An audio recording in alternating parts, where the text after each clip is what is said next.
आइए आज हम जानते हैं कि गणेश जी को प्रथम पूज्य को क्यों कहा जाता है। एक बार सभी देवी देवताओं में परस्पर विवाद छिड़ गया कि उनमें से सबसे पहले किसकी पूजा की जाए, सबसे पहले प्रथम पूज्य कौन हो। तो वे सभी शिव जी के पास गए। शिव जी ने सोचा कि कैसे ये बोला जाए। तब उन्हें एक युक्ति सूझी और उन्होंने कहा कि हम एक प्रतियोगिता करेंगे। तो देवतागण सोचने लगे कि कैसी प्रतियोगिता होगी। तब शिव जी ने कहा कि घबराओ मत, कोई कठिन परीक्षा नहीं होगी। बस इतना ही होगा कि सभी अपने अपने वाहनों पर चढ़कर संसार की परिक्रमा करने जाएंगे और जो सबसे पहले लौट कर आएगा वही सर्वप्रथम पूजा का अधिकारी होगा। अब क्या था, सारे देवी देवता अपने वाहनों पर दौड़ पड़े।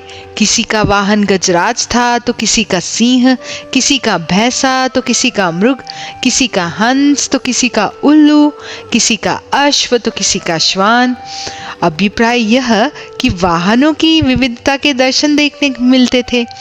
अब गणेश जी ने सोचा कि मेरा वाहन तो चूहा है और इस वाहन के भरोसे मैं इस प्रतियोगिता में कैसे सफल होऊंगा।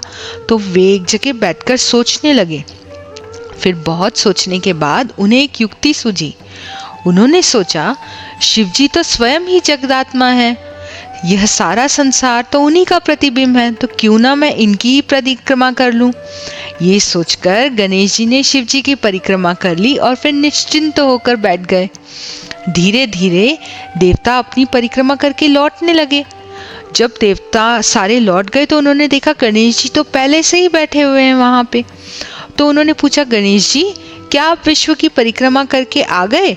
तो गणेश जी ने कहा, मैं तो कब का आ गया। तो देवताओं ने कहा, हमने तो तुम्हें नहीं देखा। तब गणेश जी ने कहा, देखते कहाँ से, समस्त संसार तो शिव जी में ही विद्यमान है। उनकी परिक्रमा करने से ही सारे संसार की परिक्रमा मेरी पूर्ण हो गई। इस प्रकार गणेश जी ने अपनी बुद्धि के बल पर विजय प्राप्त कर ली। उनका कथन सत्य था, इसीलिए सभी लोगों ने उस दिन से गणेश जी को प्रथम पूज्य मान लिया।